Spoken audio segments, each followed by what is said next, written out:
Everyone guys, सो कैसे आप सब। अभी हमको यहाँ पे देखना है फिजिक्स का चैप्टर नंबर जो 6 है उसका part number 3। Okay, superposition of the wave, ये हमारे टॉपिक का नाम है। इसके पहले हमने पढ़ लिया गाइस कि हमारी superposition of the wave exactly क्या थी, हमने यही पढ़ा था इसके पहले सेकंड वाले पार्ट में। फिर उसके पहले फर्स्ट वाले पार्ट में हमने देखा वेव क्या होता है, वेव के टाइप्स कितने होते हैं, ये सारी चीजें हमने पढ़ी थी। ठीक है, और अभी हमने क्या पढ़ा है, जो हमारी वेव है, ये सुपरपोजिशन ऑफ द वेव क्या होती है, लॉन्जिट्यूडनल, ट्रांसवर्स वेव, उसके इक्वेशंस, वो सारी चीजें हमने पढ़ी इस वाले टॉपिक में। ओके, नाउ अभी हमको क्या करना है, अभी हमको आज पढ़ना है सुपरपोजिशन ऑफ द वेव का जो एग्जांपल है, जिसे हम स्टेशनरी वेव या स्टैंड वेव भी कह सकते हैं। ठीक है, स्टैंडिंग वेव ये हम इसे कहते हैं, ये बात आपको ध्यान देना अच्छे से। ठीक है, तो ये सारी चीजें बहुत इंपॉर्टेंट होने वाली है आज का जो हमारा ये वीडियो। सो ये चैप्टर जो है बहुत ही ज्यादा अच्छा है। अभी ये वाला पार्ट, इसमें हम लोग स्टेशनरी वेव जो कि एक सुपरपोजिशन ऑफ द वेव का ही एग्जांपल है, इसी को आज हम पढ़ने वाले हैं, मतलब आप प्रिंसिपल भी कह सकते हो। ठीक है, तो गाइस आप मुझे यहाँ पे फॉलो कर सकते हो अगर आप करना चाहो तो। आपको हैंड रिटन नोट्स मिल जाएगी अगर आप टेलीग्राम ज्वाइन कर लेते हो, लिंक डिस्क्रिप्शन में दिया हुआ है। आप मुझसे कोई अगर इंक्वायरी चाहते हो तो आप यहाँ पे कॉन्टेक्ट कर सकते हो। तो चलिए गाइस शुरू करते हैं। आप देख रहे हो न्यू इंडियन एरा एंड मेरा नाम है प्रशांत। ओके, सो चलिए स्टार्ट करते हैं। तो गाइज अभी हमको देखना है स्टेशनरी वेव के बारे में, जो कि एक एग्जांपल है सुपरपोजिशन ऑफ द वेव का। क्या है ये? एग्जांपल है सुपरपोजिशन ऑफ द वेव का। अब यहाँ पे समझना, एक एग्जांपल आपको पहले मैं देना चाहूंगा। मान लो आप प्रैक्टिकल भी एग्जैक्टली ऐसा परफॉर्म करोगे, प्रैक्टिकल भी आप परफॉर्म करोगे। सपोज दैट माय डियर कि आपके घर में एक रस्सी, एक इधर से दीवार ले लो और एक इधर से दीवार है, दोनों के बीच में आप एक रस्सी ले लो, रबर ले लो, कुछ भी ले लो, ऐसा बांध दो, ऐसा बांध के डाल दो। अब आप क्या करो, इसको ऊपर का ऐसा खींच के छोड़ दो, तो क्या होगा इसमें, ऐसे ऐसे कुछ यहाँ पे जनरेशन होगा, कुछ ऐसा इसमें जनरेट होगा। समझ रहे हो मैं क्या बोल रहा हूँ? ऐसा इसमें कुछ जनरेट होगा। अगर यही कोई चीज बहुत बड़ी है तो क्या होगा, यही चीज अगर कोई बड़ी है तो इसमें कुछ ऐसे वेव फॉर्म होगा, कुछ ऐसे इसमें वेव का फॉर्मेशन होगा, और नीचे भी वैसे ही दूसरी वेव बनेगी, दूसरी वेव वैसे ही कुछ जनरेट होगी, कुछ इस तरीके से यहाँ पे फॉर्मेशन होगा। आप एक बार करके देखो, लंबे थोड़ा ज्यादा डिस्टेंस में लेना अपनी दोनों वॉल को, और ऐसा करके देखो, फिर आपको देखो एकदम मजे से समझ में आ जाएगा। तो guys formation of stationary wave कैसे होता है, तो यही है। अगर मान लो आपने एक स्ट्रिंग ले लिया और उसको एकदम स्ट्रेच किया, खींचा, दो फिक्स्ड पॉइंट में बांधने के बाद, तो कुछ इस तरीके से उसमें वेव का फॉर्मेशन होता है। मतलब एक बार वेव ऊपर से, एक बार वेव नीचे से, ऐसे इसमें फॉर्मेशन होता है वेव्स का। समझ रहे हो? इसमें इस तरीके से कुछ फॉर्मेशन होता है वेव्स का, ये बातें आपको जान के रखनी है। ओके माय डियर, समझ गया अच्छे से? मतलब एक वेव के पार्टिकल का ऑसिलेशन ऊपर नीचे, फिर ऊपर नीचे, फिर ऊपर नीचे, फिर ऊपर नीचे, ऐसे ऐसे होते रहेगा। समझ गया? ऐसे इधर भी होगा, ऐसे इधर भी होगा, ऐसे इधर भी होगा। यहाँ पे जब आएगा तो कोई भी ऑसिलेशन नहीं होगा इन पॉइंट्स में। समझ गया? इस तरीके से आपको समझ के रखना है। मतलब दोनों वेव्स हमारी क्या होंगी, एक साथ दो वेव जनरेट होगी। क्यों? क्योंकि ये रस्सी एक बार नीचे आएगी, ये रस्सी एक बार ऊपर जाएगी, इसके लिए यहाँ पे दो वेव्स जनरेट होंगी, और वो दोनों वेव हर एक पॉइंट में एक दूसरे से सुपरपोज होंगी। सुपर इम्पोज नहीं, सुपरपोज। ठीक है, ये बात तुमको समझ के रखनी है। ओके, कुछ इस तरीके से हमारी वेव रियलिटी में बनेगी, आप देख सकते हो। गाइस यहाँ पे दो पॉइंट होंगे, एक ये वाला पॉइंट और एक टॉप मोस्ट एक्सट्रीम पॉइंट। जो टॉप मोस्ट एक्सट्रीम पॉइंट है उसे हम एंटी नोड कहते हैं, जो मिडल वाला पॉइंट है उसे हम नोड कहते हैं। ये नोड और एंटी नोड क्या होता है, आगे चल के हम इसके बारे में बहुत ही डीप कॉन्सेप्ट के साथ जानने वाले हैं। बस इतना अभी के लिए ध्यान रखो कि जो पार्टिकल होता है ना, पार्टिकल वो एंटी नोड में ज्यादा ऑसिलेट करता है और नोड में वो पार्टिकल कम ऑसिलेट करता है। एनर्जी क्यों भाई ऑसिलेट कम क्यों करता है? क्योंकि उसकी एनर्जी नोड में कम होती है। क्योंकि देखो ना, नोड एक कहाँ है, डायरेक्शन ऑफ प्रोपगेशन यानी कि मेन पोजीशन में ही बैठा हुआ है हमारा नोड, मेन पोजीशन में बैठा है। और मेन पोजीशन में किसी भी पार्टिकल जो होते हैं वो रेस्ट में होते हैं, यानी उनमें कोई एनर्जी नहीं होती है। तो नोड में हमारा पार्टिकल रेस्ट में है, यानी उसके पास कोई एनर्जी नहीं है, तो हमारा नोड यही कहलाता है जहां पे हमारा पार्टिकल ऑसिलेशन बहुत कम करता है।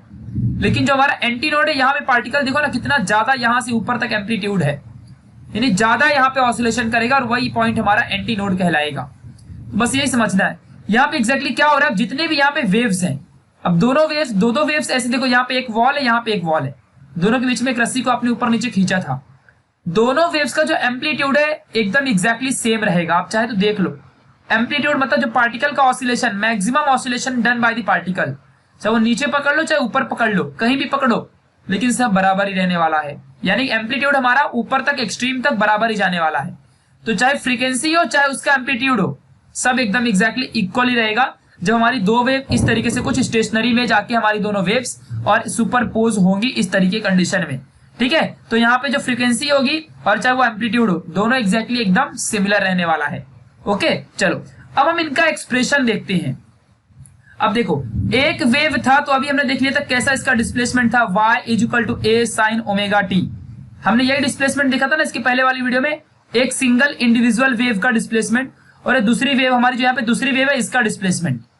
दोनों वेव का हमने डिस्प्लेसमेंट ऐसे ही कुछ y equal to sin omega t हमने देखा था। लेकिन अगर गाइस जब दोनों वेव एक साथ सुपर इम्पोज हो जाएंगी तो ये कंडीशन सेम हमने 11th में भी पढ़ी थी। ऐसी बात नहीं कि आप पहली बार पढ़ रहे हो, 11th में भी हमने पढ़ा था। तो जब सेम करेंगे तो हम देखेंगे, अभी देखो y हमको कुछ अलग ही मिलेगा। हम देखेंगे, आपको मैं दिखाऊंगा कैसे आपको दिखेगा, वो आपको दिखाऊंगा, डोंट वरी। चलो यहाँ देखते हैं अभी। तो equation of the stationary wave, what is stationary wave? ये एक हमारे super position of the wave का एग्जाम्पल है। जब हम एक स्ट्रिंग को स्ट्रेच करते हैं तभी हमारी इस तरीके की वेव जनरेट होती है, और जहां पे पार्टिकल का जो मोशन होता है वो स्टेशनरी रहता है। मतलब ऐसा नहीं कि ये वॉल से बाहर निकल जाएगा, ये वॉल और ये वॉल के बीच में स्टेशनरी होता है पार्टिकल, और इनके बीच में जो वेव जनरेट होती है उसी वेव को हम स्टेशनरी वेव कहते हैं। इसकी डेफिनेशन भी अभी हम आगे देखेंगे, ठीक है। तो स्टेशनरी वेव अब कैसा फिक्स हो चुकी है, इसका लिमिट मिल चुकी है, आगे पीछे नहीं जाएगा। इसको एक लिमिट मिल चुकी है कि ये इस वाले वॉल और इस वाले वॉल के बीच में ही जो भी होगा तो होगा, इसके आगे पीछे नहीं जाने वाला है, ठीक है। तो यही हमारा स्टेशनरी वेव कहलाती है। खैर अभी यहाँ मतलब यही है कि पार्टिकल एकदम फिक्स पोजीशन में एकदम मूव करने वाले हैं। चलो अब आगे देखते हैं, आगे चल के कंपेरिजन भी देखेंगे हम प्रोग्रेसिव वेव और स्टेशनरी वेव के बीच में, डोंट वरी। तो अभी फिलहाल के लिए यहाँ देखते हैं कि भाई क्या है equation of the stationary wave. मान लो कि हमारा कोई भी अभी वेव है तो उसके पास पार्टिकल तो भाई ऊपर नीचे ऑसिलेट करेंगे, क्योंकि वेव है तो पार्टिकल का डिस्टर्बेंस तो है ही है। पार्टिकल का जो हमारा डिस्टर्बेंस होता है वो कैसे होता है, वो सिंपल हार्मोनिक प्रोग्रेसिव वेव के फॉर्म में होता है। उनका एम्पलीट्यूड मान लो a है और हमारा वेवलेंथ हमारा लैम्बडा है, यही तो हमारा वेवलेंथ और हमारा एम्पलीट्यूड रहता है। हम लोगों को गाइस पता है कि जो हमारे k यानी कांस्टेंट की जो वैल्यू होती है वो 2 पाई बाय लैम्बडा होती है। ये हमने 11th में सीखा था, है ना, आपको याद होना चाहिए सारी चीजें। अब इसका अकेले का प्रूफ दूंगा तो यार कितना बड़ा हो जाएगा। एक बार जाके आप साउंड वाला चैप्टर देख लो ना, आपको मैकेनिकल वेव मिलेगा, साउंड वाला chapter mechanical wave 11th class में आपको मिलेगा। सिमिलरली यहाँ पे हमारा ये तो हमने चैप्टर नंबर 1 रोटेशनल डायनेमिक्स में भी आपको दिखाया है कि omega equal to 2 pi by T होता है, और जहां पे 2 पाई इंटू टी जो 1/t है, ये 1/t आपका n कहलाता है। तो ये बन जाएगा आपका 2 पाई n, जो कि ओमेगा इक्वल टू आपका बनेगा 2 पाई n। समझ गया, इससे आप ये जानते हो। इन दोनों को आप याद रखो, आगे हम इनका इस्तेमाल करेंगे। आगे बढ़ते हैं। मान लो जो इक्वेशन है वो हमारा वेव का, कोई भी वेव ऑफ द इक्वेशन है, वो जो हमारा वेव है वो ट्रेवल कर रहा है एक्स एक्सिस में, वो भी पॉजिटिव डायरेक्शन में। ऐसी हमारी वेव, और यहाँ पे हमारी वेव ऐसे ट्रेवल कर रही है एक्स एक्सिस में, पॉजिटिव डायरेक्शन में। तो अगर पॉजिटिव डायरेक्शन में ट्रेवल कर रही तो देखो यहाँ पे इस तरीके से दो, जब हमारी वेव स्टेशनरी बनती है, दो वेव एक साथ हमारी जब दो वेव्स क्या होती है, सुपरपोज होती हैं, कुछ इस तरीके का हमारा यहाँ पे इक्वेशन मिलता है, जो कि हमने 11th में इसको इक्वेशन को देखा था। ये हमारा इक्वेशन होता है वेव का। जब हमारी दो वेव सुपरपोज होती है तो उनका जो डिस्प्लेसमेंट रहता है वो कुछ इस तरीके से हमें मिलता है। ए इज द एम्पलीट्यूड, साइन दिखाता है कि हमारा ग्राफ जो रहेगा वेव साइनोसॉइडली जा रही है। 2 पाई हमारा दिखाता है कि 360 का पूरा एंगल बनता है। अब देखो एक यहां से गया ऐसे गया, ये पूरा 360 हो गया ना, एक लूप, एक सर्कल 360 होता है। n number of frequency, t is the time, lambda is the wavelength, x is the displacement done by the particle. यहाँ पे हमारा पार्टिकल कितना डिस्प्लेसमेंट करेगा, ऊपर नीचे, ऊपर जाके नीचे आने में कितना डिस्प्लेसमेंट कर रहा है, ये हमारा एक इक्वेशन हो गया। मान लिया मैंने कि ये तब का इक्वेशन है जब हमारा एक्स एक्सिस में जा रहा है, पॉजिटिव एक्स एक्सिस में, तो हमारा ये वाला डिस्प्लेसमेंट का पोजीशन है। और सेम अगर हमारा इक्वेशन एक्स एक्सिस में ही है लेकिन वो निगेटिव डायरेक्शन में है, तो यहाँ पे हमारा जो डिस्प्लेसमेंट होगा इस इक्वेशन से गिवन होता है। इस इक्वेशन से हम यहाँ पे जो इसका इक्वेशन दिया हुआ इस तरीके से आपको मिलेगा। मतलब ये हमारा y2 का इक्वेशन हो गया। मतलब जब हमारा निगेटिव डायरेक्शन में कोई भी एक्सिस था तब हमारा इसका ये वाला रिलेशन हो गया, और ये हमारा पॉजिटिव में जब जा रहा था तब हमारा इसका ये रिलेशन हो गया। बस यहाँ पे निगेटिव का और यहाँ पे पॉजिटिव का डिफरेंस है और कुछ नहीं। दीज आर दी 2 इक्वेशंस, ठीक है, बस इतना समझ के रखना। नाउ अब स्टेशनरी वेव भी सुपरपोजिशन ऑफ द वेव थी। According to superposition of the wave क्या था, vector sum of the displacement. हमने देखा था ना डिस्प्लेसमेंट का वेक्टर सम, पहले वेव का ये, दूसरी वेव का ये। मतलब ऐसी हमारी वेव जा रही थी कुछ इस तरीके से, समझ रहे हो, ये हमारी दूसरी वेव ऐसे आ रही है, समझ रहे? तो ये पहले वेव का y1 इक्वेशन, दूसरी वेव का हमारा y2 इक्वेशन, दोनों का अगर वेक्टर सम करूंगा तो मेरे को मेन वाला डिस्प्लेसमेंट मिलेगा। कर दिया मैंने। अब देखो y1 की वैल्यू यहां डाली, y2 की वैल्यू यहां डाली। अब देखो यहाँ पे आपको दिमाग लगाना पड़ेगा भाई, बिना दिमाग लगाए काम नहीं बनने वाला है, चाहे जो भी हो जाए। देखो यहाँ भी a है, यहाँ भी a है, दोनों जगह से मैं a को कॉमन ले सकता हूँ, ये आप भी जानते हो, आगे चल के ले लूंगा। उससे पहले एक फॉर्मूला देता हूं, उसे अभी के अभी याद कर लो तभी समझेगा। ये sine C plus sine D का एक फॉर्मूला है, जिसमें फॉर्मूला होता है sine C plus sine D, 2 sine, ये सी है एंगल है, डी एंगल है, ये साइन है, इसका एंगल ये सी है और ये हमारा डी है। बड़े बड़े हैं, कोई नहीं, आपके बुक में डायरेक्टली लिख दिया है, मैं सॉल्व करके दूंगा, टेंशन मत लो। ये साइन है, ये साइन है, ये साइन है। तो यहाँ पे c प्लस डी अपॉन 2, इधर का ये c प्लस डी अपॉन 2, ऐसे इधर भी c माइनस डी अपॉन 2 इधर पे, लेकिन यहाँ कॉस लगाने का, यहाँ साइन लगाने का, ये एक कॉमन ले लेना तभी ये फॉर्मूला अप्लाई करना। चलो करते हैं। यहाँ देखो a को कॉमन ले लिया, अंदर फॉर्मूला अप्लाई किया, देखो 2 टाइम्स, फॉर्मूले में देखो 2 टाइम्स, ये साइन ये पूरा c बन गया प्लस ये साइन ये पूरा d बन गया। अब पहले करेंगे c प्लस डी, देखो पहले ये एंगल प्लस ये एंगल ऐड करेंगे, देखो वही किया है। पहले क्या किया है, ये उधर वाला c एंगल प्लस ये वाला एंगल अपॉन में डिवाइड बाय 2, डॉट है, देखो यहाँ पे मल्टीप्लाई, देखो मल्टीप्लाई, कॉस लगाऊंगा, फिर ये c माइनस डी अपॉन 2, देखो यहाँ पे ये हो गया c, ये हो गया माइनस साइन, ये हो गया d अपॉन में 2, माइनस अंदर दूंगा, यहाँ भी माइनस बन जाएगा, जबकि यहाँ पे क्या था, प्लस था, देख सकते हो आप लोग, अंदर माइनस जाएगा ना यार, तो समझ रहे हो ना, माइनस बन जाएगा। अब यहाँ पे देखो ये 2 pi X upon lambda, 2 pi X upon lambda cut, यहाँ पे बनेगा 2 pi N T plus 2 pi N T यानी 4 पाई एन टी।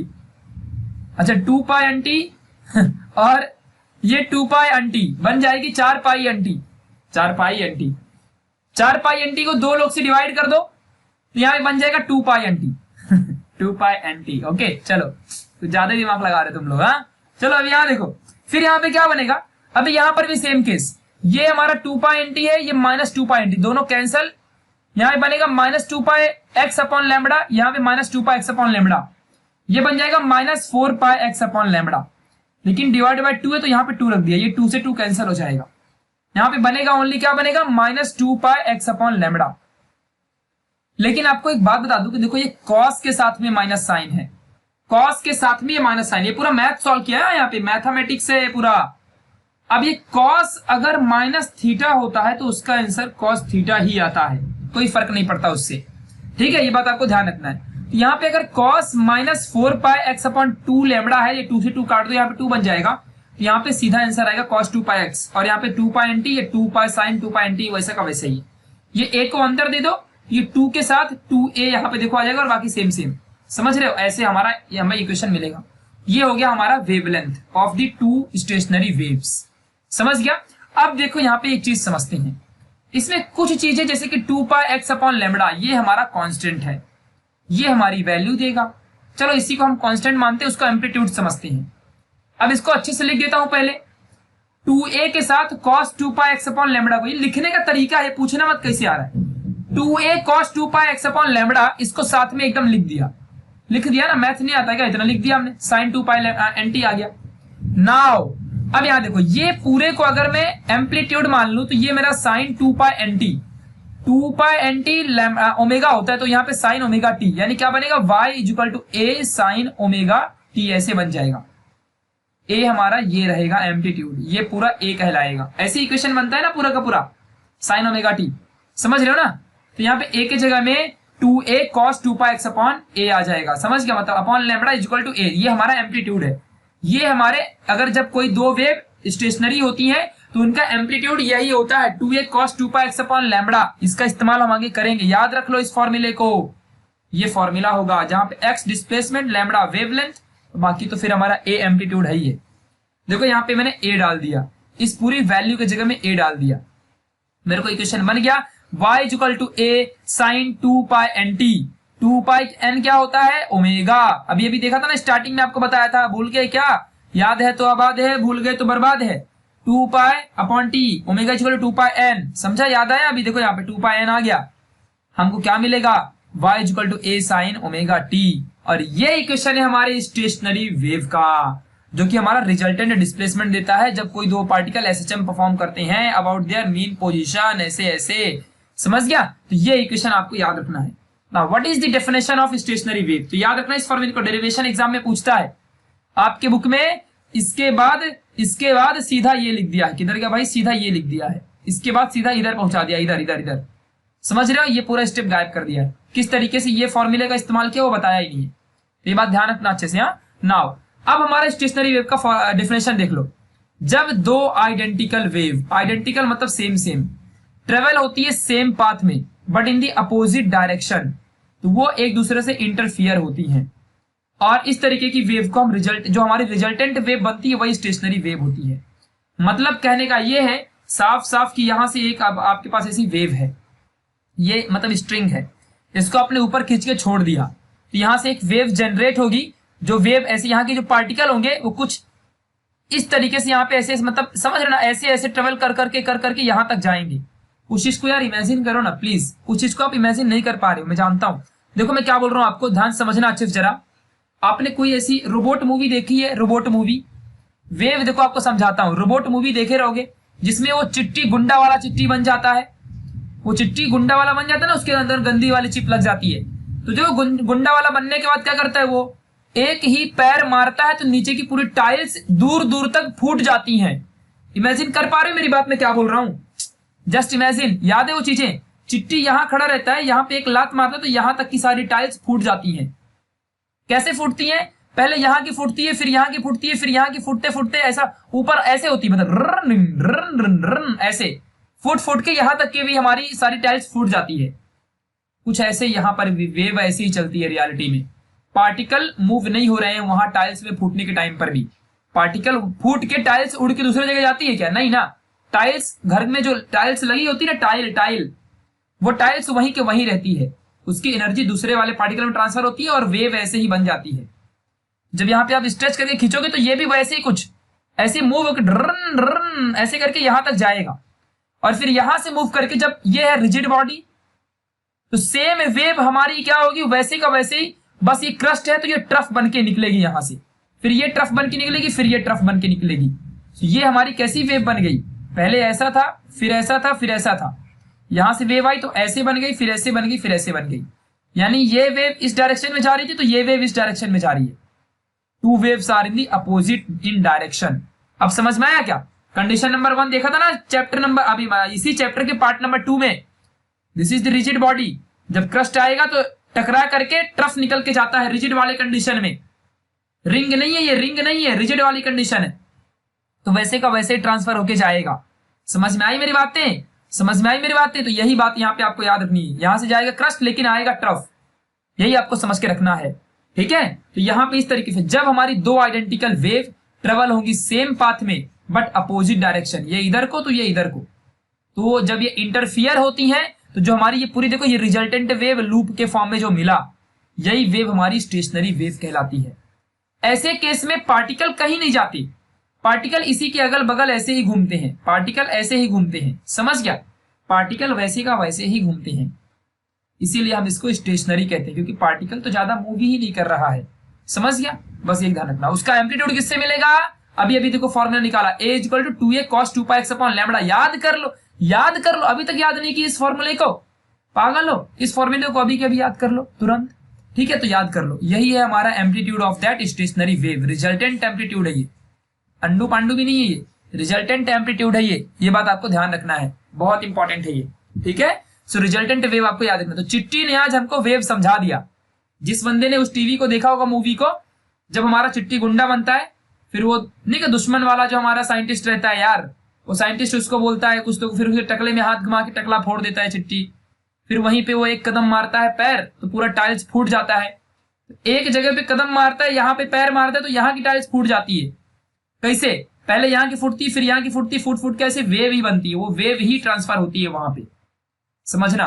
तो ऐसे यहां पर ट्रांसफर होगा, लेकिन जब यहाँ पे ट्रांसफर होगा तो यहाँ पे एक रिजिड बॉडी मिलती है। रिजिड बॉडी जब क्रस्ट हो जाता है तो ट्रफ बन के आ जाता है, हमने सीखा था पार्ट नंबर 2 में एग्जांपल, है ना, रिफ्लेक्शन ऑफ द वेव में। तो ऐसे यहाँ पे हो जाता है ना। अब कंडीशन नोड और एंटी नोड हमारा यहाँ पे बनता है। मैंने देखा था ना, यहाँ पे आपको दिखाया भी था कि यहाँ से जो टॉप रहेगा वो एंटी नोड है, ये मिडल वाला यहाँ पे जो रहता है वो नोड होता है, ये नोड और एंटी नोड की कंडीशन देखते हैं, कब एंटी नोड बनेगा कब नोड बनेगा, यही हम आप अभी यहाँ पे समझेंगे। तो भाई नोड मिनिमम डिस्प्लेसमेंट कहलाता है। नोड हमारा, मान लो अब यहाँ पे वेव है, मैं ऐसे सीधा बनाऊंगा, ये मेरी ऐसे वेव जा रही है, फिर यहां से मेरी ऐसे वेव आ रही है, ठीक है। तो ध्यान देना, ये जो मेरा मिडल कंडीशन है, ये जहां पे रेड रेड मैंने कर दिया, दिस इज द नोड। यहाँ पे पार्टिकल का कोई ज्यादा डिस्प्लेसमेंट नहीं होता है, यहाँ पे मिनिमम डिस्प्लेसमेंट रहता है। मैक्सिमम डिस्प्लेसमेंट तो एक्सट्रीम पॉइंट पे होता है ना, नीचे ऊपर एक्सट्रीम पॉइंट जहां एम्पलीट्यूड ज्यादा रहता है। लेकिन जो मीन पोजीशन है, ये लाइन, इसके अलोंग जो भी रहेगा वो सब मिनिमम होता है। तो यहाँ पे मिनिमम डिस्प्लेसमेंट जिस पॉइंट में हो वही हमारा नोड कहलाता है, समझ गया। और जो पॉसिबल, और यहाँ पे ये तभी पॉसिबल होगा नोड जब हमारा एम्पलीट्यूड भी कम रहेगा। अगर मान लो एम्पलीट्यूड ज्यादा है तो पार्टिकल मेरा ज्यादा ऊपर जाएगा और फिर ज्यादा नीचे भी जाएगा, फिर ज्यादा ऊपर भी जाएगा, समझ रहे हो ना, समझ रहे हो ना। तो अगर मेरा एम्पलीट्यूड बहुत कम रहेगा तो इत्तू सा ही बनेगा, फिर इत्तू सा ही बनेगा ऐसे, तो पार्टिकल मेरा जल्दी जल्दी यहाँ पे आएगा। और यही वाली पोजीशन हमारी कौन सी होती है, यही वाली पोजीशन नोड की होती है। तो नोड कब बनता है, जब मिनिमम डिस्प्लेसमेंट होता है, और या फिर मिनिमम हमारा यहाँ पे एम्पलीट्यूड बनता है, तभी। दो कंडीशन हमेशा याद रखना जिंदगी में। और जब हमारा मिनिमम एम्पलीट्यूड रहेगा, एम्पलीट्यूड भी हमारा मिनिमम है ना, मिनिमम एम्पलीट्यूड मतलब जीरो एम्पलीट्यूड, समझ गया, खत्म कहानी, कुछ बचता ही नहीं है मिनिमम के लिए, A1 माइनस A2 होता है, ठीक है। तो जीरो पे ही हमारी, जब फाई की वैल्यू हमारी जीरो आती है तभी हमारा मिनिमम बनता है, यानी कि 2A, यही तो हमारा एम्पलीट्यूड है। अब ये भी आपको दिखाया, A इक्वल टू क्या है ये, और हमारा मिनिमम एम्पलीट्यूड मतलब मीन पोजीशन पे बनता है। अब हमारा ये मीन पोजीशन ही रहती है ना यार, ये वाली लाइन, ये मीन पोजीशन है, और मीन पोजीशन रेस्ट पोजीशन होती है। रेस्ट पोजीशन में पार्टिकल कुछ मूवमेंट करता ही नहीं है, तो वहां पे एम्पलीट्यूड जीरो रहता है, क्योंकि एक्सट्रीम पोजीशन यहाँ पे टॉप में रहती है, पार्टिकल की ऊपर वाली पोजीशन, एक्सट्रीम पोजीशन वेवलेंथ होती है, वहां मैक्सिमम रहेगा। लेकिन मीन पोजीशन में क्या होगा, यहाँ पे मिनिमम रहेगा, जहाँ पे जीरो हमारा एम्पलीट्यूड होता है। तो यहाँ पे हमारा मिनिमम एम्पलीट्यूड तभी होगा जब हमारा एम्पलीट्यूड यहाँ पे जीरो रहेगा। ये हमारा कंप्लीटली हो गया इज इक्वल टू जीरो। इसको सॉल्व करूंगा, ये 2A उधर भगा दूंगा तो वो भी जीरो से खत्म हो जाएगा, जीरो से कुछ भी डिवाइड मल्टीप्लाई करोगे सब खत्म, जीरो बन जाएगा। यहाँ पे बनेगा cos 2πx is equal to zero. यहाँ से सिर्फ 2πx हमारा अपॉन लैम्बडा एक एंगल है, यहाँ से cos को उधर भगाऊंगा तो बन जाएगा cos इनवर्स जीरो। आपकी बुक में ऐसा नहीं दिया है, डायरेक्टली कर दिया है। फिर 2πx अपॉन लैम्बडा, और ये बनेगा cos इनवर्स cos π/2, क्योंकि जीरो की वैल्यू कब आती है cos पे, cos 90 पे जीरो वैल्यू होती है। अब यहाँ से cos cos काटो, मिलेगा आपको π/2, आपको 2πx upon lambda is equal to π/2 मिल गया। यानी कि अगर मैं एक्सिस की बात करूं, एक्सिस की बात करूं, तो जब मेरा यहां पे हमारा कोई भी चीज रहेगी वेवलेंथ ऊपर 90 पे, तो हमारा ये पहला मतलब पहला कंडीशन है, हमारी मिनिमम वहां पे वेवलेंथ कहलाएगी। जब हमारा पार्टिकल एकदम 90 पे रहेगा तो हमारा पूरा वेवलेंथ या पूरा जो भी हमारा नोड है, तब हमारा इस कंडीशन में बनेगा। अगर मैं यहाँ से एक्स की वैल्यू निकालूं तो ये लैम्बडा मेरा पाई के पास जाएगा, और यहाँ से मेरा 2π जो है वो मेरे 2 के पास आएगा। क्या बनाएगा यहाँ पे सिंपल सी बात है, ये यहां से पाई लैम्बडा अपॉन 4π बनेगा, पाई से पाई कैंसल, π/4 यानी लैम्बडा बाय 4, ये बनेगा लैम्बडा बाय 4। यानी कि मेरा मिनिमम डिस्टेंस कब होगा, मिनिमम डिस्प्लेसमेंट कब होगा, ये x मींस डिस्प्लेसमेंट था। नोड तभी बनेगा जब मिनिमम एम्पलीट्यूड और मिनिमम डिस्प्लेसमेंट रहेगा। मैक्सिमम डिस्प्लेसमेंट कर लेगा तब तो ये ऊपर पहुंच जाएगा ना, maximum displacement eight extreme point, यही तो हमारा एम्पलीट्यूड होता है। बट मिनिमम डिस्प्लेसमेंट मतलब मिनिमम एम्पलीट्यूड, समझ रहे हो ना। तो यहाँ पे अभी देखो मिनिमम हमारा यहाँ पे लैम्बडा बाय 4, यानी कि लैम्बडा बाय 4, ये यहाँ पे ये कंडीशन हमारी लैम्बडा बाय 4 की है। यहाँ पे हमारा क्या बनेगा, मिनिमम एम्पलीट्यूड, समझ गया। तो ये हमारा लैम्बडा बाय 4 है। फिर ऐसी अगले कंडीशन में 3 लैम्बडा बाय 4, फिर 5 लैम्बडा बाय 4। आप बोलोगे ये कैसे आया, तो आप ही बताओ, क्या हमारी जीरो की वैल्यू सिर्फ cos 90 पे होती है? नहीं, cos 90 के साथ साथ cos 270 पे भी हो सकती है, समझ गए। देखो ये 3π/2 cos 270 होता है। ऐसे आप इसको एक बार और ऐड करो तो आपको क्या बनेगा, ये 540, तो ऊपर 540 हो जाएगा, मतलब 90 540 ऊपर नीचे 270 ऐसे आप घुमा सकते हो। तो आपकी फिर 540 पे भी हमारी cos की वैल्यू जीरो होती है, समझ गया। तो ये देखो हमारे 540 का केस है, ये हमारे 270 का केस है, ये 90 का केस है।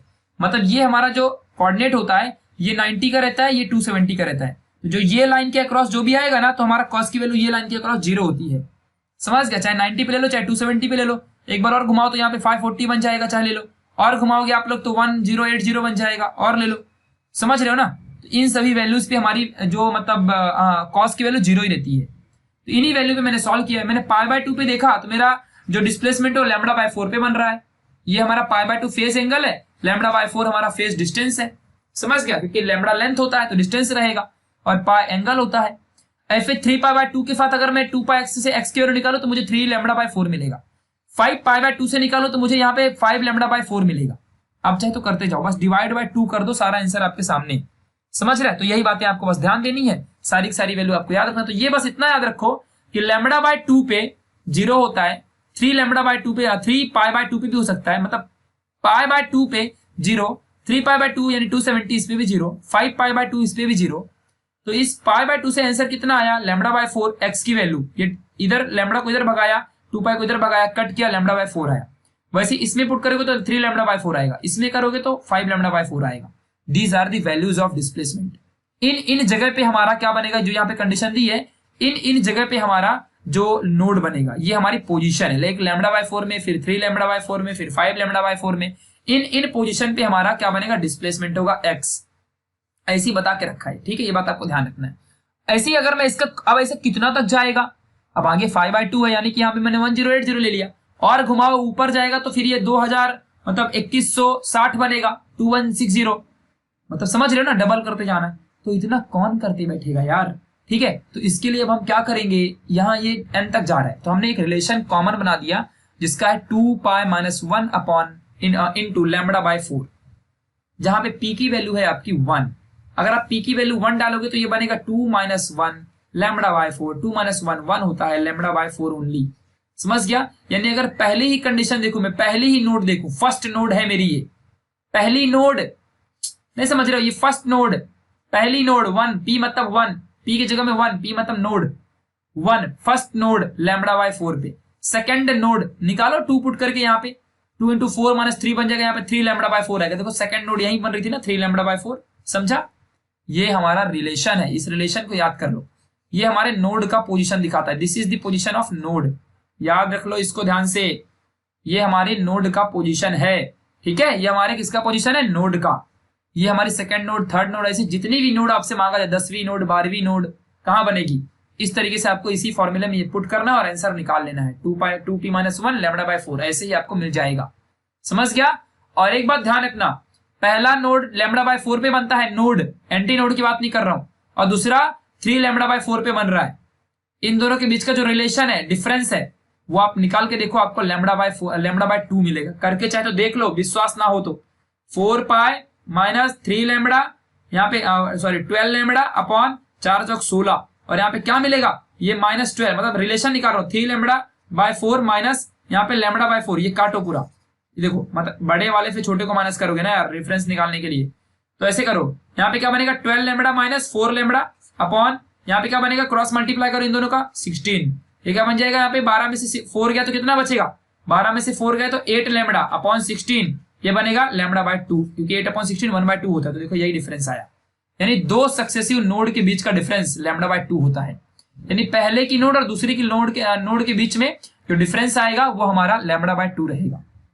समझ गया अच्छे से? ये हो गया नोड की condition. Now we will study about anti node. Anti node हमारा वो मैक्सिमम पॉइंट पे बनता है। मान लो ये हमारा डिस्प्लेसमेंट है, ये ऊपर का पॉइंट हमारा, ये डिस्प्लेसमेंट, यहाँ पे हमारा एंटी नोड बनता है, आपको दिखाया भी था मैंने, ठीक है। तो जब हमारा मैक्सिमम है, मतलब यहाँ पे मैक्सिमम एम्पलीट्यूड, मैक्सिमम डिस्प्लेसमेंट, सब मैक्सिमम, तो मैक्सिमम डिस्प्लेसमेंट हमारा, तब मैक्सिमम एम्पलीट्यूड होगा तभी ना मैक्सिमम डिस्प्लेसमेंट होगा। तो हमारा मैक्सिमम एम्पलीट्यूड है, मैक्सिमम डिस्प्लेसमेंट तभी होता है जब हमारा वैल्यू 2a आती है। मतलब मान लो हमारा a1 प्लस a2 ये हमारा मैक्सिमम की कंडीशन थी, पहले वाली वीडियो में सेकंड पार्ट में देखा था। ये भी मान लो a है, ये भी a है, तो प्लस करोगे 2a ही आएगा ना। देखो यही हमारा यहाँ पे 2a मिलेगा इस तरीके से। समझ गया? तो ये बातें आपको समझ के रखना अच्छे से। तो ये हमारा प्लस माइनस 2a, इस तरीके से हमारी एक वैल्यू मिल चुकी है। ये हमारा मिनिमम डिस्प्लेसमेंट मैक्सिमम डिस्प्लेसमेंट कहलाता है। अब हम एम्पलीट्यूड की जगह में प्लस माइनस 2a रख देंगे तो हमको क्या मिलेगा, ये 2a cos 2 pi x upon lambda is equal to a। ये a की जगह में क्या दिया है वैल्यू 2a, यहाँ पे 2a डाल दिया जो कि एक सिंगल एम्पलीट्यूड है। अब देखो यहाँ पे ये a से a कैंसल, ये 2 से 2 कैंसल, बचेगा प्लस माइनस 1। यहाँ पे देखो प्लस माइनस 1 डाल दिया। अब अगर आप 2a से 2a को डिवाइड करोगे तो 1 ही बचेगा ना, प्लस माइनस 1। अब प्लस के साथ 1 रखो या माइनस रखो, कोई फर्क पड़ता है? 1 के आगे क्या है, पीछे कुछ नहीं, फिर भी चलो देखते हैं।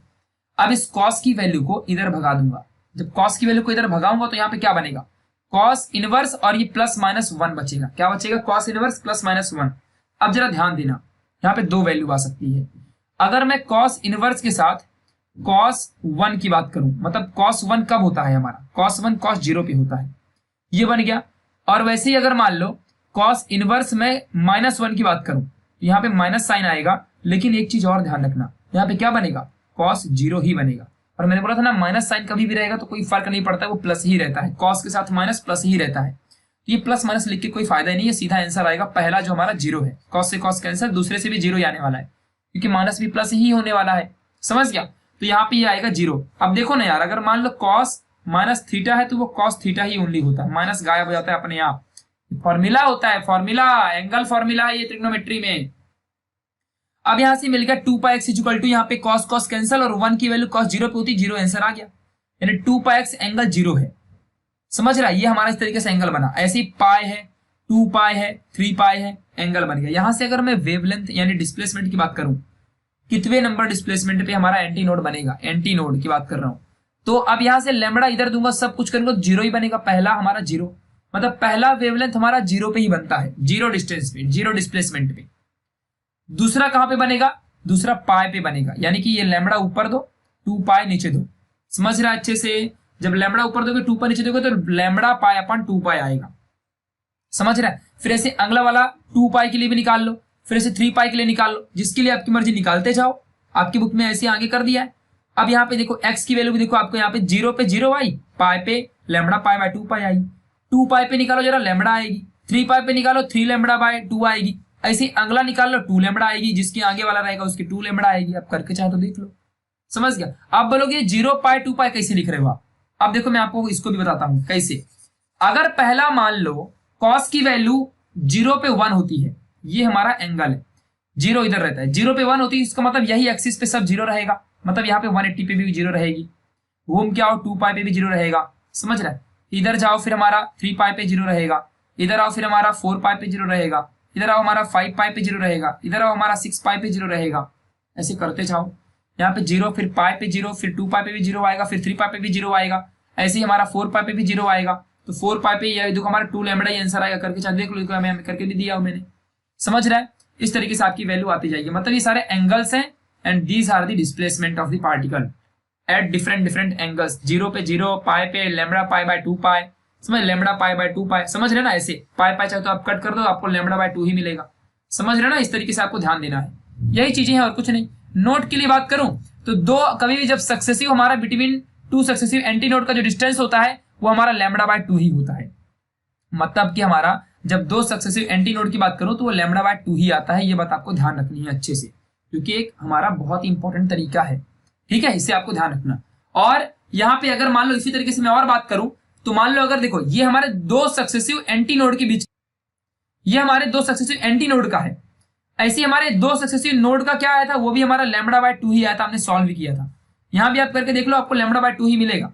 यहाँ पे आप कोई भी लैम्बडा बाय 2 या लैम्बडा या फिर लैम्बडा या 3 लैम्बडा बाय 2, इनके बीच का डिस्टेंस निकालो, आपको लैम्बडा बाय 2 ही मिलने वाला है, ठीक है। लेकिन माय डियर यहाँ पे ध्यान देना, अगर मान लो आप लोग नोड एक और एक एंटी नोड, मतलब आप क्या करो, एक ये मेरा ऊपर का पोजीशन है और एक नीचे का पोजीशन, इनके बीच में अगर एक डिस्टेंस निकालो तो आपको लैम्बडा बाय 4 मिलेगा। चाहे तो आप करके देख लो, समझ रहे हैं, चाहे तो आप करके देख लो। देखो मैं आपको करके भी दिखा देता हूं। देखो मैं पहला यहां से नोड के लिए लेता हूं लैम्बडा बाय 4, पहला कंडीशन मेरा, पहला कंडीशन लैम्बडा बाय 4 है और एंटी नोड का पहला कंडीशन 0 पे आता है। यहाँ पे मैं क्या करूंगा, दोनों के बीच में डिफरेंस निकालता हूं, लैम्बडा बाय 4 माइनस 0 क्या आएगा, लैम्बडा बाय 4 आएगा, पहला डिस्टेंस लैम्बडा बाय 4 आ गया। आप चाहे दूसरा भी निकाल लो, दूसरी कंडीशन पे हमारा क्या है, दूसरी कंडीशन पे 3 लैम्बडा बाय 4 पे आती है और यहाँ पे दूसरी कंडीशन क्या है, लैम्बडा बाय 2 पे। चलो निकाल लो इसको भी, यहाँ पे क्या आएगा 3 लैम्बडा बाय 4, क्या था यहाँ पे 3 लैम्बडा बाय 4 ही था ना, कितना था 3 लैम्बडा बाय 4 और यहाँ पे दूसरी कंडीशन लैम्बडा बाय 2 पे है, डाल दो यहाँ पे लैम्बडा बाय 2, लैम्बडा बाय 2 डाल दो, ऊपर नीचे एलसीएम कर दो, लैम्बडा बाय 2 4 आ जाएगा यहाँ पे, और यहाँ पे 3 लैम्बडा माइनस 2 लैम्बडा अपॉन 4, यहाँ पे 3 लैम्बडा माइनस 2 लैम्बडा बन जाएगा ओनली लैम्बडा अपॉन 4। देखो लैम्बडा बाय 4 सेकंड पे भी आ गया। तो 2 सक्सेसिव नोड और एंटी नोड के बीच का डिस्टेंस भी लैम्बडा बाय 4 ही होता है। तो 2 नोड नोड, 2 एंटी नोड हमेशा लैम्बडा बाय 2, लेकिन अगर 2 नोड और एक एंटी, मतलब नोड एंटी नोड के बीच का डिस्टेंस लैम्बडा बाय 4, दो एंटी नोड के बीच का डिस्टेंस λ/2, दो नोड के बीच का डिस्टेंस वो भी λ/2, लेकिन दो नोड एंटी नोड के बीच का डिस्टेंस λ/4। समझ गया अच्छे से? इस तरीके से हमारी चीजें होती हैं, इन चीजों को आपको ध्यान रखना है। अब यहाँ पे आगे बढ़ते हैं। ये सब तो हमारा ट्रांसवर्स वेव के लिए हो गया। अब हम एक लॉन्जिट्यूडनल वेव की भी बात करते हैं। अब यहाँ पे थोड़ा इस चीज को समझ लो। मान लो आपके सामने एक ट्यूब है और इस ट्यूब में से आप ट्रांसवर्स वेव डाल रहे हो, या आपके सामने ऐसा एक ट्यूब है, इस ट्यूब में से आप ट्रांसवर्स वेव डाल रहे हो, मतलब आप यहाँ से ऐसे ऐसे ट्रांसवर्स वेव डाल रहे हो। ठीक है, आप ऐसे ऐसे यहाँ पे ट्रांसवर्स वेव ऐसे ऐसे यहाँ पे आप पुट कर रहे हो, transverse wave, sorry longitudinal wave, हाँ साउंड वेव जो हमारी होती है, चिल्ला रहे हो आप यहाँ से, लॉन्जिट्यूडनल वेव, हाँ ट्रांसवर्स नहीं, लॉन्जिट्यूडनल, लॉन्जिट्यूडनल वेव। तो ये वेव्स ऐसे ही यहाँ पे जाएगी और यहां से टकरा करके रिवर्ट होगी, रिलेक्ट, रिलेक्ट कहते हैं हम उसे, रिलेक्ट, रिलेक्ट होगी, रिलेक्ट मतलब रिवर्स होगी, और रिवर्स होके वैसे ही यहां से बाहर आ जाएगी। मतलब ये वेव कैफे जा रही है, ये वेव टकराते हुए, ध्यान देना अच्छे से, कैफे टकराते हुए कुछ ऐसे टकराते हुए ऐसे निकलेगी। तो ऐसा कौन सी वेव चलती है? ऐसा तो ट्रांसवर्स वेव चलती है। समझ गया? यानी कि हमारी जब कोई ट्यूब में से हम किसी लॉन्जिट्यूडनल वेव को निकालेंगे तो वो वेव हमारी ट्रांसवर्स वेव जैसा ही बिहेव करती है। इसके जैसा बिहेव करती है, ट्रांसवर्स वेव जैसा। यही चीज यहां लिखी है, लॉन्जिट्यूडनल वेव जब हमारी ट्यूब में से पास होगी ना तो वो हमेशा ट्रांसवर्स वेव जैसा ही बिहेव करेगी। इसमें भी सिमिलर, यहाँ पे देखो किसी पॉइंट पे जो मिनिमम पॉइंट है वहां पे देखो एंटी नोड, इस पॉइंट पे हमारा नोड, इस पॉइंट पे एंटी नोड, ऐसे हमारा बनते जाएगा। समझ गया? मतलब देखो आपको दिखाता हूं, ये हमारा बड़ा पॉइंट है, ये हमारा बड़ा पॉइंट है। ठीक है, ऐसे दूसरी वेव लेता हूं, ये हमारा एक पॉइंट है, ये हमारा एक दूसरा पॉइंट है। मतलब समझो ये हमारा बड़ा वाला पॉइंट है, समझ रहे हो? ये हमारा बड़ा पॉइंट है और ये हमारा छोटा पॉइंट है। ये हमारा नोड कहलाएगा छोटा पॉइंट, ये हमारा एंटी नोड कहलाएगा बड़ा वाला पॉइंट, जहां पे हमारी वेवलेंथ और जो हमारा डिस्प्लेसमेंट ऑफ द पार्टिकल, हमारा जो एम्पलीट्यूड सब मैक्सिमम है। लेकिन यह कंडीशन में हमारा देखो यहाँ पे ये मीन पोजीशन होता है, ये लाइन मीन पोजीशन होती है।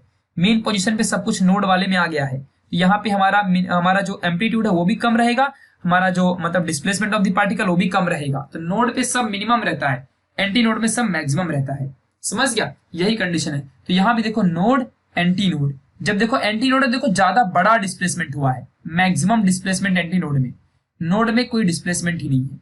देखो एंटी नोड में बड़ा डिस्प्लेसमेंट, नोड देखो यहाँ पे बनेगा कोई डिस्प्लेसमेंट ही नहीं है। समझ रहे हो? इस तरीके से हमारा जहां पे दो वेव मिलती हैं वहां पे हमारा नोड होता है, जहां पे हमारी दो वेव एकदम चल रही होती हैं वहां पे नोड होता है, एंटी नोड होता है। मतलब मैक्सिमम डिस्प्लेसमेंट, समझ रहे हो ना, मैक्सिमम डिस्प्लेसमेंट। और जहां पे दोनों वेव ऐसे ऊपर से आ रही है और ये यहां से जाके यहां मिल रही है, ये हमारा नोड वाला पॉइंट होगा, क्योंकि यहाँ पे कोई पार्टिकल का डिस्प्लेसमेंट नहीं होता है, ना ही यहाँ पे कोई भी एम्पलीट्यूड है, जीरो एम्पलीट्यूड या मिनिमम एम्पलीट्यूड आप कह सकते हो। यही कंडीशन आपको माइनर याद रखनी है। तो गाइस अब हम अगले वाले पार्ट में प्रॉपर्टीज और differences of the progressive wave, ये सारी चीजें हम पढ़ेंगे। ठीक है, चलो, नहीं तो हम अभी भी इसको चलो देख लेते हैं, कोई बड़ी बात नहीं है, इसको अभी हम समझ लेते हैं। देखो ये कोई समझने की बात नहीं इसमें। अब देखो प्रॉपर्टीज ऑफ स्टेशनरी वेव की अगर मैं आपसे बात करूं तो आप भी इसका आंसर दे दोगे। जैसे कि स्टेशनरी वेव जो हमारी होती है, हमारी स्टेशनरी वेव तभी प्रोड्यूस होती है जब हमारी दो आइडेंटिकल वेव्स एक साथ मिलती हैं, है ना, ये आपने देखा रहेगा। अब चाहे वो लॉन्जिट्यूडनल हो या ट्रांसवर्स हो, ये आपने पहली कंडीशन देख ली, बट वो हमेशा सेम पाथ में ट्रेवल करेंगी लेकिन अपोजिट इन डायरेक्शन रहेंगी। ये हमारी पहली कंडीशन थी जो कि डेफिनेशन है। समझ गया अच्छे से? पहली प्रॉपर्टी खत्म। दूसरी प्रॉपर्टी, हमारी जो दो आइडेंटिकल अगर ट्रांसवर्स वेव हैं वो सुपर इंपोज या इंटरफियर हो रही हैं तो उसका रिजल्टेंट वेव हमारा इस तरीके से लूप जैसे बनेगा, जो कि हमारे देखो यहाँ पे दिया हुआ है, लूप जैसे बनेगा, जो कि हमारा ये पॉइंट एंटी नोड, ये नोड कहलाएगा, मतलब एंटी नोड और नोड कहलाएगा ऐसे। ये आपको ध्यान रखना है ट्रांसवर्स के लिए। अगला पॉइंट, अगर मान लो हमारा ट्रांसवर्स स्टेशनरी जो वेव है वो किसी स्ट्रिंग में अगर हमारा प्रोड्यूस हुआ, किसी स्ट्रिंग में अगर प्रोड्यूस हो रहा है, तो जो पॉइंट हमारा मोशनलेस रहेगा वही हमारा नोड कहलाएगा। मतलब कि ये वाला और ये वाला, तो जो ये पॉइंट है ये हमारा मोशनलेस पॉइंट होता है जिसे हम नोड कहते हैं। समझ गया? और जिस पॉइंट पे हमारा ग्रेटेस्ट एम्पलीट्यूड रहेगा वो हमारा एंटी नोड कहलाएगा। ग्रेटेस्ट एम्पलीट्यूड कहां रहेगा? ये हमारा मेन पोजीशन, यहां से ऊपर तक हमारा पार्टिकल यहां तक जाता है, तो ये हमारा एंटी नोड कहलाएगा। समझ गया? यही आपको मैंने पहले वाले वीडियो में सब समझाया है। चलो अब आगे बढ़ते हैं। पॉइंट जो हमारा नोड और एंटी नोड के बीच की अगर मैं पॉइंट की बात करूं तो क्या रहेगा? तो पार्टिकल हमेशा जीरो से लेकर एम्पलीट्यूड के बीच में डिफरेंशिएट होती है। मतलब एंटी नोड हमारा जीरो से स्टार्ट होता है, फिर हमारा नोड मिलता है, तो जीरो से और एम्पलीट्यूड तक हमारा इस तरीके से डिफरेंस रहेगा एम्पलीट्यूड का। अगली कंडीशन, मान लो दो आइडेंटिकल लॉन्जिट्यूडनल वेव हैं जो कि एक प्रोग्रेसिव वेव ही होती है, अगर ये सुपर इम्पोज हुई किसी ट्यूब में या किसी और जगह में या किसी पाइप में, तो वो हमारी लॉन्जिट्यूडनल वेव भी ट्रांसवर्स जैसा ही बिहेव करती है। ये एग्जैक्टली जो हमारा ट्रांसवर्स दिख रही है ये ट्रांसवर्स है नहीं, ये लॉन्जिट्यूडनल है और इसमें भी एंटी नोड नोड बनते हैं जो मैंने अभी आपको समझा दिया। थर्ड प्रॉपर्टी है। अगली प्रॉपर्टी, अगर मान लो एक कोई भी पॉइंट है जो कि एम्पलीट्यूड जहां पे रहेगा वहां पे मिनिमम है तो वो हमारा नोड कहलाएगा। एक और कंडीशन, जहां पे हमारा एम्पलीट्यूड मिनिमम रहता है और यहां पे दूसरा वाला वेव आया। अब देखो यहां पे हमारा एम्पलीट्यूड मिनिमम है। एम्पलीट्यूड कैसे मेजर करते हैं? मेन डिस्टेंस से ऊपर तक का हम ये जो डिस्टेंस रहता है उसे हम एम्पलीट्यूड मेजर करते हैं। अब यहां से लेकर के ऊपर तक का एम्पलीट्यूड तो यहाँ पे मैक्सिमम रहेगा, लेकिन यहां से लेकर यहां तक की डिस्टेंस यहीं से तो हम मेजर करते हैं, ये लाइन से ही मेजर करते हैं और ये लाइन में ही हमारा नोड है, तो यहाँ पे हमारा एम्पलीट्यूड क्या रहेगा? मिनिमम रहेगा, कम। समझ गए? जो कि मैंने आपको पहले ही बता दिया है। और जहां पे हमारा एम्पलीट्यूड मैक्सिमम होता है वहां पे एंटी नोड होता है। ऐसे जो हमारा इनके बीच की वैल्यू होती है वो 0 से a तक होती है। फिर से वही चीज आ गई, तो कोई बड़ी बात तो इसमें है नहीं। ऐसे अगला देखते हैं, हमारे दो कंसेक्यूटिव नोड के बीच का जो डिस्टेंस होता है λ/2, आपको बता दिया मैंने। और दो कंसेक्यूटिव एंटी नोड के बीच का डिस्टेंस हमारा λ/2 होता है, ये भी मैंने आपको बता दिया। ऐसे ही अगर मैं एक नोड और एंटी नोड की बात करूं तो वो λ/4 होता है, वो भी मैंने आपको बता दिया है, सॉल्व करके दिखा दिया आपको। समझ गया? और कभी भी जो हमारा एम्पलीट्यूड होता है वाइब्रेशन का ना, वो पीरियोडिकली होता है। मतलब कि ऐसे ऐसे है ना, तो एक बार ऊपर फिर 0, फिर ज्यादा फिर 0, फिर ज्यादा फिर 0। समझ गया? ऐसे ये पीरियोडिकली होता है, पीरियोडिकली विद सेम फ्रीक्वेंसी। ये हमारी छठवीं प्रॉपर्टी। लास्ट प्रॉपर्टी है, जितने भी हमारे पार्टिकल्स रहेंगे, चाहे वो नोड हो, मतलब नोड को छोड़ करके जितने भी पार्टिकल रहेंगे सब हमारे एनर्जी प्रोसेस करेंगे। मतलब अगर हमारे पास एक वेव है, कोई भी ऐसे एक वेव में खींच दिया, तो यहाँ पे चाहे यहाँ का पार्टिकल हो, चाहे यहाँ का पार्टिकल हो, चाहे यहाँ का पार्टिकल हो, चाहे कहीं का पार्टिकल हो, सभी में थोड़ी बहुत एनर्जी रहती है। लेकिन जो पार्टिकल इस मीन पोजीशन में रहेगा, ये लाइन हमारी मीन पोजीशन की होती है, यहाँ पे जो पार्टिकल रहेगा उसके पास कोई एनर्जी नहीं रहेगी। इसीलिए लिखा है एक्सेप्ट नोड्स, बाकी सारे पार्टिकल हमारे एनर्जी को प्रोसेस करते, चाहे नीचे वाला रहे चाहे कहीं का भी रहे, सब एनर्जी प्रोसेस करेंगे, लेकिन यहाँ वाला फिर नहीं करेगा। समझ गया? और इसीलिए हमारा यहाँ वाला जब कोई एनर्जी ही प्रोसेस नहीं करता है तो उसके पास कोई वेलोसिटी भी नहीं रहेगी, यानी वेलोसिटी भी इसकी 0 रहेगी। समझ गया? इसकी वेलोसिटी भी क्या रहेगी? 0 रहेगी। और इसीलिए हम ऐसी वेव को स्टेशनरी वेव कहते हैं। इसी कंडीशन में जो हमारी वेव बनती है उसी को हम स्टेशनरी वेव कहते हैं। खत्म कहानी, इतनी चिंदी सी बात है। ऐसे ही अगर मैं आप देखो यहाँ पे डिफरेंस दिखाता हूँ, मतलब हमारी प्रोग्रेसिव वेव और हमारी स्टेशनरी वेव, इनके बीच में डिफरेंस देख लो। प्रोग्रेसिव वेव हमेशा प्रोग्रेस करते रहती है। स्टेशनरी वेव हमारा यहाँ पे एक ऐसा पॉइंट आता है जब हमारे पार्टिकल में कोई मोशन ही नहीं होता है, मोशनलेस पार्टिकल। समझ रहे हो ना? अभी आपको दिखाया नोड वाले कंडीशन में, नोड में तो पार्टिकल मूव ही नहीं करता है विदाउट एनी वेलोसिटी। यही चीज यहाँ पे आप समझना। तो प्रोग्रेसिव वेव में जो डिस्टर्बेंस होता है ना पार्टिकल का, वो वन रीजन से दूसरे रीजन में डेफिनेट वेलोसिटी के साथ होता है। But in the stationary wave कभी हमारी वेलोसिटी एंटी नोड में ज्यादा रहेगी तो कभी हमारी वेलोसिटी 0 हो जाती है। ये पहला डिफरेंस है, अभी आपको दिख गया होगा अच्छे से। ठीक है, फिर सेकेंड डिफरेंस 4 से 5 ही एग्जाम में लिखना, एग्जाम में पक्का आता है ये, 100% चांस है आने के, याद कर लेना। ठीक है, प्रोग्रेसिव वेव में क्या होता है, एम्पलीट्यूड जो रहेगा ना, एम्पलीट्यूड वो सभी का सेम होता है। But in the stationary wave किसी का एम्पलीट्यूड 0, किसी का मिनिमम, किसी का मैक्सिमम। मैक्सिमम पे एंटी नोड बनता है, मिनिमम पे नोड बनता है ना? ये हमने अभी अभी देख लिया है ना? देखा कि नहीं देखा? चलो आगे बढ़ते हैं। थर्ड कंडीशन, हमारी जो स्टेशनरी वेव होती है ना, इसमें सारे particle across the mean position simultaneously चलते हैं, एक के बाद एक के बाद एक चलते हैं। बट हमारी स्टेशनरी वेव में ऐसा मतलब नहीं होता है कुछ भी। समझ? मतलब प्रोग्रेसिव वेव में इसमें ऐसा कुछ नहीं होता है। ऐसी चौथा पॉइंट है हमारा, प्रोग्रेसिव वेव में क्या होता है, जितने भी पार्टिकल होते हैं ना वो मूविंग करते हैं। प्रोग्रेसिव वेव में हमेशा कंटिन्यूअस मूवमेंट होता है पार्टिकल का, बट स्टेशनरी वेव में हमारे पार्टिकल का ऐसा कोई मूवमेंट नहीं होता और हमारे पार्टिकल कभी कभी रेस्ट में भी आते हैं। जैसे कि अभी हमने देखा हमारा पार्टिकल यहाँ पे रेस्ट में है और यहाँ पे थोड़ा मूव कर रहा था। ठीक है, तो ऐसे हमारा पार्टिकल का मूवमेंट होता है। सिमिलरली अगर मैं लास्ट की बात करूं तो हमारी जो एनर्जी होती है ये वन रीजन से दूसरे रीजन में प्रोग्रेसिव वेव में ट्रांसफर तो होती है, but in the case of stationary ऐसा कुछ नहीं होता है हमारे। अगर देखो यहाँ पे बात करूं मैं ऐसे, तो देख लेना ध्यान से, स्टेशनरी वेव की बात कर रहा हूँ। स्टेशनरी वेव में तो इस पोजीशन में तो कोई एनर्जी ही नहीं होती है, तो एनर्जी ट्रांसफर क्या खाक होगी? यहाँ पे कोई एनर्जी ही नहीं होती है। जबकि अगर मैं मतलब हमारा जो प्रोग्रेसिव वेव है इसमें सिर्फ ऐसे ही होता है, ये हमारी ट्रांसवर्स वेव है, ये प्रोग्रेसिव वेव है। तो यहाँ पे कंटिन्यूअसली इस पार्टिकल से एनर्जी हमारी कंटिन्यूअस ट्रांसफर होगी। समझ गया? बट यहाँ पे जो ऐसा डायरेक्शन है और ऐसा डायरेक्शन है ना, यहाँ पे यहाँ से पार्टिकल जाएगी और यहाँ पे हमारी कोई वेव मोशनलेस रहता है, कोई वेलोसिटी नहीं होती इस कंडीशन में, कोई इसके पास हमारा एनर्जी नहीं होती है। तो यहाँ पे no transfer of energy in the case of stationary wave. और जब इसमें कोई भी एनर्जी का ट्रांसफर नहीं होता है, इसीलिए हम इसे स्टैंडिंग वेव भी कहते हैं, स्टैंडिंग वेव, क्योंकि इसमें कोई एनर्जी का ट्रांसफॉर्मेशन नहीं होता है। समझ गया? तो स्टेशनरी वेव स्टेशनरी होती है, नॉट मूविंग वेव। मूवमेंट सिर्फ प्रोग्रेसिव वेव में होता है, और मूवमेंट होता है इसीलिए इसमें पार्टिकल भी मूव करते हैं, इसमें एम्पलीट्यूड भी फिक्स होता है, जबकि स्टेशनरी वेव में कोई एम्पलीट्यूड फिक्स नहीं होता, कभी मिनिमम तो कभी मैक्सिमम। स्टेशनरी वेव में कोई एनर्जी ट्रांसफर नहीं होती, जबकि प्रोग्रेसिव मूव करता है इसलिए उसमें एनर्जी ट्रांसफर होती है। ये सारी चीजें आपको याद रखनी है। हमने बहुत इंपॉर्टेंट लेक्चर आज देखा, कल हम लोग बहुत इंपॉर्टेंट वाला एक और देखेंगे, फिर हमारा टॉपिक ऐसे धीरे धीरे खत्म हो जाएगा। ठीक है दोस्तों, thank you so much for watching this video. I hope आपको मजा आया होगा इस वीडियो को देखने में। आप इस चैनल को सब्सक्राइब कर दीजिएगा, बेल आइकन दबा दीजिएगा। आप मुझसे इंस्टाग्राम में फॉलो कर सकते हो, मुझे कोई इंक्वायरी हो तो आप ईमेल कर सकते हो, नोट्स चाहिए हो तो डिस्क्रिप्शन बॉक्स एक बार चेक कर लेना, वहां पे लिंक टेलीग्राम की दी हुई है। ऐप डाउनलोड करके बस एक बार ज्वाइन हो जाओ, वहां पे सारी नोट्स आपको मिल जाएंगी। तो मिलेंगे अगले वाले वीडियो में, तब तक के लिए बाय बाय।